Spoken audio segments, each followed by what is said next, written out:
So we've found ourselves at Sierra Cemetery number 1, and the reason why we've come here is to find a grave that we mentioned in a few videos back, were it? A few months ago? It was our Leeds Pals video about the training camp at Colsterdale, wasn't it?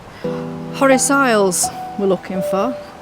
Horace Iles joined the Leeds Pals battalion at age 14 because whilst he was on a tram, he had a feather presented to him by a lady, and a feather represented cowardice, or basically meaning that you should join up and go and fight.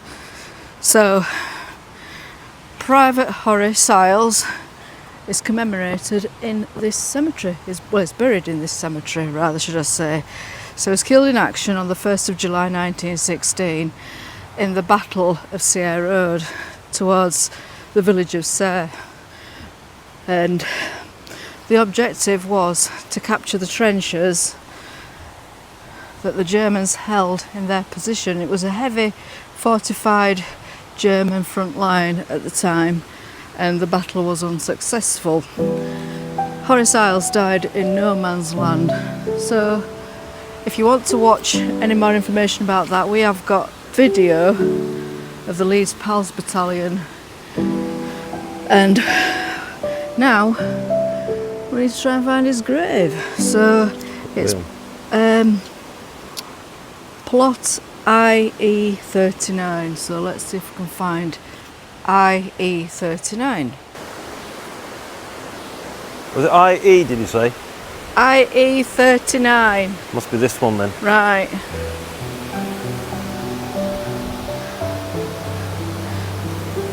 So on that morning of the 1st of July 1916, 7:20 a.m, they left their trenches, headed up into no man's land, and I'm stood right in front of his grave now, and there's a number of crosses there, so we're going to lay ours now. So we found his grave, Horace Iles, West Yorkshire Regiment. Now that was the 15th Service Regiment, and the Leeds Pals merged into the West Yorkshire Regiment, the 15th Service. So here we have a puppy. So he joined the Leeds Pals at age 14, and by the age of 16 he was killed in action. And his sister and her fiancé, husband, has written, is paid to have the words "ever in our thoughts" inscribed on the gravestone. Somebody else has written one as well, if you look, and that's from 6 days ago. "We never knew you, we will always remember." Too young. Far too young. Far too young. Any age is too young, to be fair. There's a lot of headstones that read "A soldier of the Great War, known unto God." I think it was the nature of the sheer ferocity of the battle, but so many were unable to be identified. So we've now got to another cemetery called Vis-en Artois Military Cemetery, and it's not far from a place called Vimy, which we're going to go to up next. And on this memorial is another one of my relatives. It's called Private John Edward Shuttleworth. So Private John Edward Shuttleworth is number 401184. He was in the 10th Battalion of the Essex Regiment, and he died, killed in action, on the 27th of August 1918, and there's no known grave. So he's remembered on this panel in this memorial at Vis-en Artois. 7. Is that panel 7? It's the whole thing. Right, okay. Look how many names. Look at this. Look, it goes right round that wing there, and it goes into there, all the way around there, all the way around there, all the way around there, all the way around there, and all the way around there. Well, we'll have a look at them in a bit. But first we've got to find where he is. What was his regiment? Essex. Essex Regiment. Essex Regiment. Essex. And it was Shuttleworth, wasn't it? I can't see him. Essex Regiment up there as well. Yeah. Surname. Shuttleworth, it's going to be here somewhere. Shuttleworth. J. Oh yeah, we found him. J. Shuttleworth, John Shuttleworth. Found him there. There he is. It's quite bright here, isn't it? Very bright. So we've found him. Well, you found him, haven't you? There, Shuttleworth. So he is actually, I'll tell you, he's my second cousin 4 times removed. Now to some people that might seem, you know, a little bit insignificant, but for me everyone remembered, and I found him in my family tree, so I'm going to remember him by laying a poppy cross. I might actually leave it over there. Do you think I should? I'm not sure. I'll tell you what, I'll leave it down here. I think it might get blown away. Hard to say. Well, not if you lay it down like that. No. I'll leave it laid down like that. So in my opinion, they're all important. Of course they are. Well, everyone remembered. Let's just have a quick look at all these names because it's a bit cooler in here. I weren't expecting all this. There's all these names up here. Killed in action. No known grave.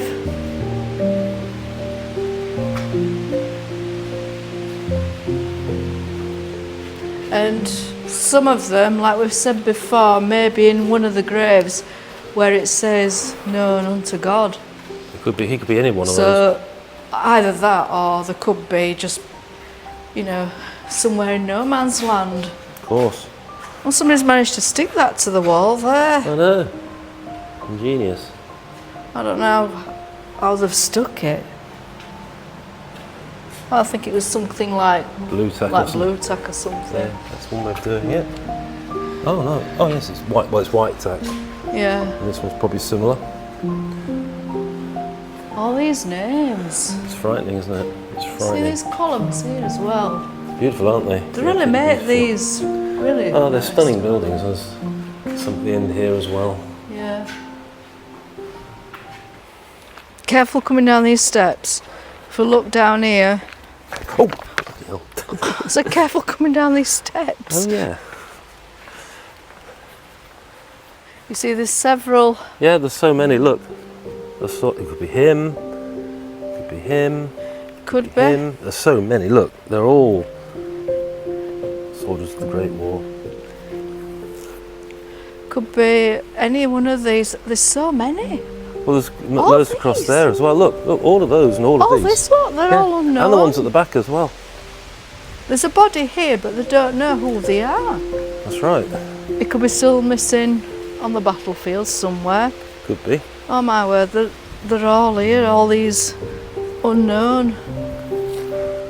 This must have been, again, a cemetery where there was ferocious fighting back and forth. These are all unknown soldiers, pretty well. All. Shocking, isn't it? It is really. Absolutely.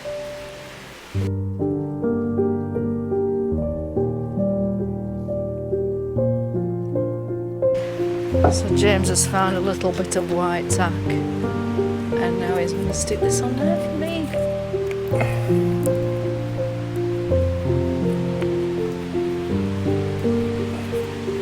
Know that rain might make it come off. I don't think it'll wash off in this particular hurry. But I think they may remove it at some point. They usually do. Yeah. They have to. Can't really see what I'm filming, to be honest. I'm going to sign this book. Might be as well to sign it on the altar. It's too warm and it's too bright there. I'll go down here. 19th of September, is it? Yeah. Paying respects to John Edward Shuttleworth. Even though he's a second cousin 4 times removed, it's still important to me. Of course it is. And that's the way I view it. Everybody has a choice, a personal view, but that's my view. So we'll put that in there. I don't think it tells you anything much about the battle, it's just about the names on the walls and where to find them, that's all. Yeah. It doesn't show you anything about the battle. Unfortunately, I don't know anything much about the battle that he was in. No. I mean, I've only just basically found out about this relative. Mm. So, I've another one to visit. We're going to go on to Vimy Ridge, which is where the Canadians captured the ridge in something like April of 1917. And I've got a relative in a cemetery nearby who I'm going to lay poppy across to and see what else we can find to do as well. Because all we seem to be doing is doing cemeteries. Don't we? We do. Right, come on then.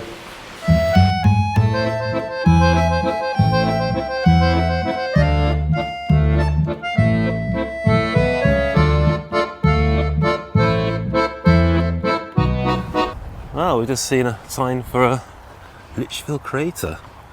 Haven't been in this area before. We're very near Horace, and so seen this. Had a look on Google Maps. It's quite intriguing. It looks to me like it's a crater much smaller than Loch Nagar, but that's been turned into a memorial or a cemetery.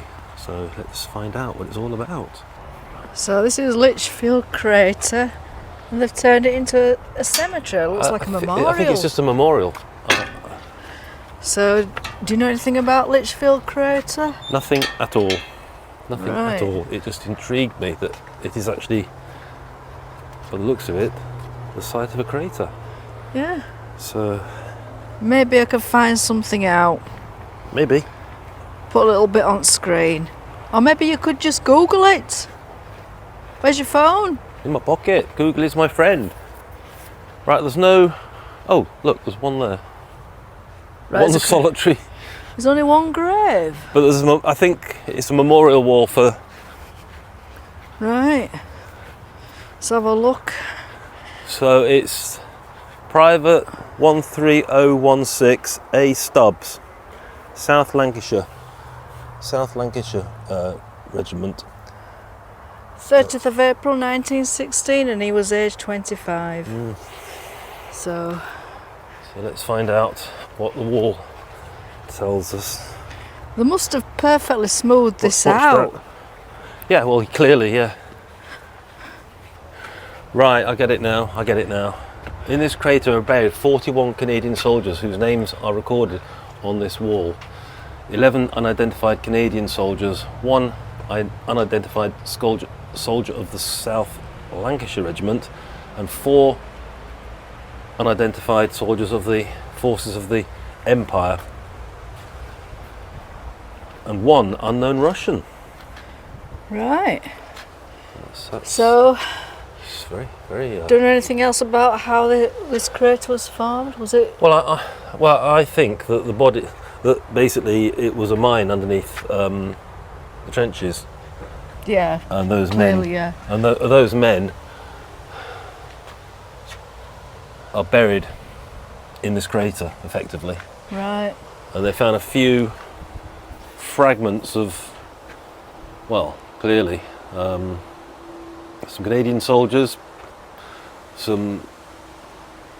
one of the South Lancashire Regiment. What's that chap? Was that for South Lancashire? And 4 identified soldiers of the forces of the Empire, and 1 unknown Russian. So, no, I don't know anything about this, but Well, Well, they've turned it into something that looks quite tranquil, peaceful. So it's one of two mine craters, the other being Zivy crater, which were used by the Canadian Corps Burial Officer in 1917 for the burial of bodies found on the Vimy battlefield. At that time, numerous groups of graves were not named as a rule, but serially lettered and numbered. So the crater is essentially a mass grave and contains 57 First World War burials, 50 of them totally unidentified. All the men here buried here died on 9th or 10th of April 1917, with the exception of a soldier who died in April 6, 1916, whose grave was found on the edge of the crater after the armistice, and is the only one marked by a headstone. So that was just a brief visit to this Lichfield mine crater where there's quite a few people buried. I can't get out. Oh. And now we're going to head on towards Vimy. I think we need to find a park up soon, don't we? Well, after Vimy, I presume. Yeah, I don't know. We'll see what it's like. Yeah. See how we feel, because it's really hot, isn't it? It's warm now. We've been complaining about it being too cold the whole time, Yeah. and now we've got some decent hot weather. We're still complaining about it being too hot. It's a bit warm, and I'm looking in this field to see if I can find an odd piece of shrapnel. You never know, do you? You find all sorts of stuff in this area, don't you? Well, you found a perfectly good artillery shell the other day and you rejected it. Well, mate, no wonder you don't know if it's live or not. I'm not going to risk getting my leg blown off. Well, you'd get your hand or arm blown off, wouldn't you? Well, I'm not going to risk that just for a souvenir. I'd rather go to a shop where you can buy them for about, what, €5? Well, we did before. Might have gone up a bit now. It's 31 degrees. Oh, good God. Mate, no wonder I feel like I want to go to sleep. Right, let me put my seatbelt on, that's the road we're going down. So join us next week at Vimy, where we explore a network of World War I tunnels and preserved trenches, and paying respects to another relative who sacrificed their life in the Great War.